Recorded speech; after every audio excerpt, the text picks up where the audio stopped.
Hereby your votes. This is the Old Ezra doubleheader that you guys voted for on our poll on our YouTube channel. If you are not following and subscribing, you missed out on the poll because we did several offerings of what video would you like to see in which bottles. This came up. They wanted a double header. Are they any good? We see them. Some prices are good. Some prices are a little high. Is it worth it? We're going to find out tonight. And see what it pairs with. This is the Old Ezra 7-year Kentucky Straight Bourbon Whiskey. Says charcoal mellowed. This is coming in at barrel strength of 117 proof. Okay. Depending on your market, you can get these anywhere between 70 and I have seen them as high as $150. But that wasn't good enough. Y'all wanted to see this one as well. This is the Old Ezra Charcoal Mellow aged 7 years straight rye whiskey full proof, coming in at 114 proof. So we have been getting more into ryes lately. We have found some we absolutely love and some not so much. I'm gonna add a nice pop. And we are going to see how these compare. Now, the rye also fluctuates depending on the market. Usually you find the rye a little bit cheaper, anywhere between the $70 to $125 mark is what I have seen. All right, Mary, let's start with the bourbon. I'm just going back and forth between the nosing. Mm-hmm. They are so similar on the nose. Yeah. Oh, not really. Then my nose is stopped up because these... I can tell you this. All right, I have the bourbon on the left, the rye on my right. It'll be opposite for you guys. This rye is so Bourbon and rye. This rye is so perfumey, which that should be your rye. I mean, they both have a perfume note to it. Yeah, but much more pronounced on the rye. All right, but looking at them, both of them have a really good amber color. They coat the glass very well. They look about the same in color. Yeah, well, they're aged the same time, 7 years. But the bourbon that I'm going to start with, definitely you get some floral. There is some sugary sweetness. Okay. That's opening up more. Some vanilla note. On the swirls, it's opening up. And I'm getting like a, wow, that's almost like a chocolate caramel. Almost like a... Much more perfumey now. Yeah. Almost like a, not really a Snickers. It'd be... Oh, the bourbon? Yeah. But there's a slight chocolate note with a heavy caramel, some floral, that sugar. Like a Milky Way. Milky Way, exactly. A little bit of nougat. Mm-hmm. Yeah. Man, that does smell great. What was this proof point again? 117, and this one was 114. Let's see how it is on the palate.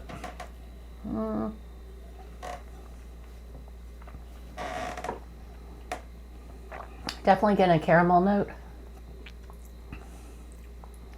Oh, wow. On the palate, there's that caramel note. Mm-hmm.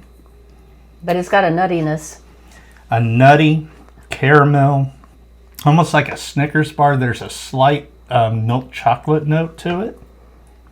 On the palate, it's more like a payday. A chocolate payday. With that nougat center, the nuts. Well, it's like the nuts and the caramel. Just a little touch of milk chocolate to it because it's barely there. I'm not getting the chocolate necessarily. I'm getting just the hint of it. But I'll tell you, this does not drink its proof point. This drinks much lower proof. Mm-hmm. But going back to the nose, that floral floors me. It's almost like rose water in a way. On the palate, second sip, I got a lot more of like a caramel note with a slight nuttiness. But not like really a peanut. Mm-hmm. Like a cashew. I could see that, or even maybe a macadamia, because there is kind of a butteriness to it. Well, I was contributing the butteriness to the caramel. Yeah. They could go either way. I like this. If I could get this close to MSRP, which I'm saying, I would say if I could get this for 100 or less, yeah, I would definitely keep this. This is very good. Does not drink hot at all. It's sweet. It's very viscous, coats the mouth very well. With this, I would pair anything that I would make caramelized onions with.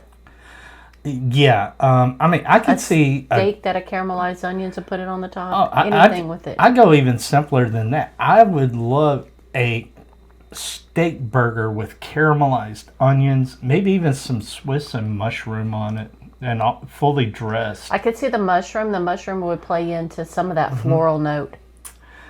As far as the cigar goes, man, you got so many notes to play off that are sweet. One of those twin wrapper ones, the sweet and savory. Yeah, I'm thinking probably that Macanudo latte and cream with that little bit of a coffee note and that creamy. That could be interesting. I think it would really accentuate this really well because you don't really have that in this pour. Yeah, and I'm not getting tannins in the pour, so to have a coffee note, coffee and tea have those tannins. That would really bring that one out and make it even better.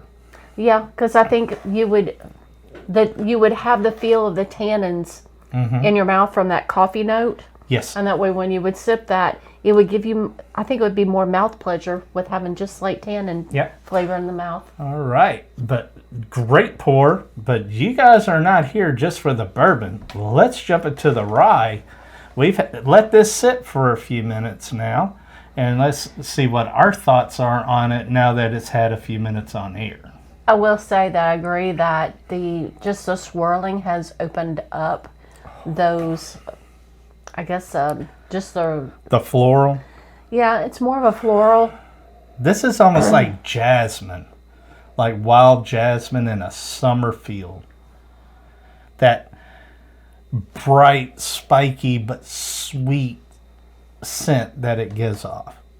It's a scent, but I thought I was thinking more like the honeysuckle blooms. No, it's sharper. It's about the same sweetness level. That's why I'm thinking jasmine on it with that floral. I'm just not remembering what a jasmine smells like. I would have to go back and smell some jasmine. And that's the thing, guys. If you want to know how to develop your nosing, go to your spice cabinet. Better yet, go to one of these specialty stores that has a lot of different spices and different additives that you can do. One of my favorites is going to like an Asian market or something like that because they have so many different things, and you'll be like, oh my gosh, I know that smell. That smells like such and such. Mediterranean stores too.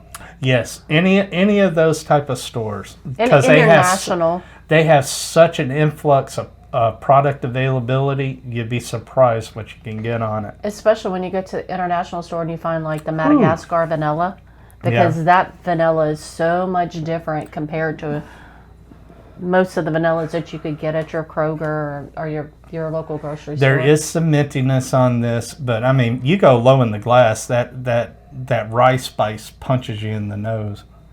It's almost like a rosemary on the nose. Mm-hmm.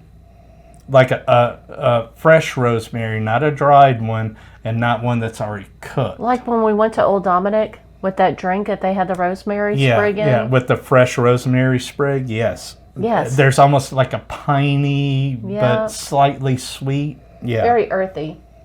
All right, let's take it on the palate.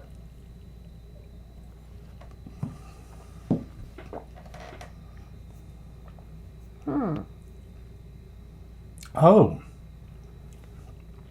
totally different than the nose. That drinks like a bourbon. I'm not getting mint on the palate. No. Oh, there it is on the finish. Very light on the finish, but man, I think that's probably even more buttery on the palate than the bourbon. That was like a butterscotch on the Yes. palate. Yeah. But That's I mean, unusual. the spices there from the rye that you expect, but it's not overwhelming. This would be a bourbon drinker's rye, I think. You know, once you give it some time, especially a fresh crack, let it open up, get some air on it, remove some of that punchiness. Man, this is delicious. I would say absolutely a bourbon lover's rye because it's not minty or rye breadish. Oh, at there's all. no rye bread whatsoever on that. They get a little bit of mint on the nose and on the finish, but on the palate, No, it's smooth as butterscotch just melting in your mouth. and it's very oily. It coats the palate so well. The mint shows up in the short finish, but as it goes into the long finish, it's more of that buttery butterscotch. There's no other way to describe it. Buttery butterscotch. It's rich. It coats the mouth. There is no tingling on the tongue from the proof. This is a beautiful pour. I would pair that with a leg of lamb with a little mint jelly. Oh my gosh, that would be fantastic. For a cigar, I'm thinking I could do a Davidoff with this one, or even a Monte Cristo. Those would be so good with this because the sweetness, the richness, you offset that with the slightly sweet and earthy of those cigars. Man, this would be a fantastic pour after dinner. I'm kind of thinking I would do a Widow Jane with that. A Widow Jane, or you mean the Sweet Jane? Maybe the Sweet Jane because it's got 'Cause- that slight chocolatey note with Yeah. that mint note. Yeah, because Widow Jane's a whiskey. Oh, that's right. Staying in. But man, Yes. But you get more mint on the nose than you do the palate. But even on the nose, it's not a strong mint. See, I'm not getting the mint on the palate. The mint's on the finish. But if I have like a chocolatey cigar, to me that would come across kind of like an Andes mint after dinner. That is so rich and decadent. It is. That's nice. Verdict on these, if you can get them close to MSRP, you know, I'd jump all over them. They are fantastic. I wouldn't pay the inflated prices I see. You know, $150. No, there's so much more I could get that are better than Much this better. at that price point. But if I could get it for the $75 to $100 mark, yeah, I would keep these on the shelf because these are great to drink on our own. And I know our friends and family that come by to join us here to try things would love these just as much. I don't think so. Let us know in the comments down below. Have you tried either of the offerings from Old Ezra, the 7-year bourbon or rye, and what your thoughts were? And better yet, everybody throughout the country, let us know what it goes for in your area so we can kind of compare notes. We told you what it costs in our market. Let's hear what it is in yours. Well, Mary, I think that's going to do it for us, except for one thing. If you haven't already, make sure to hit that like and subscribe button. We are getting so close to reaching our next goal that is going to involve a very special giveaway. You'll want to stay tuned for when we meet that goal so you'll know how to enter to win. All right, so Mary, why don't you lead us out tonight? We just have this one life to live. So make it about friends, family, and great whiskey. Till next time, our friends. Cheers.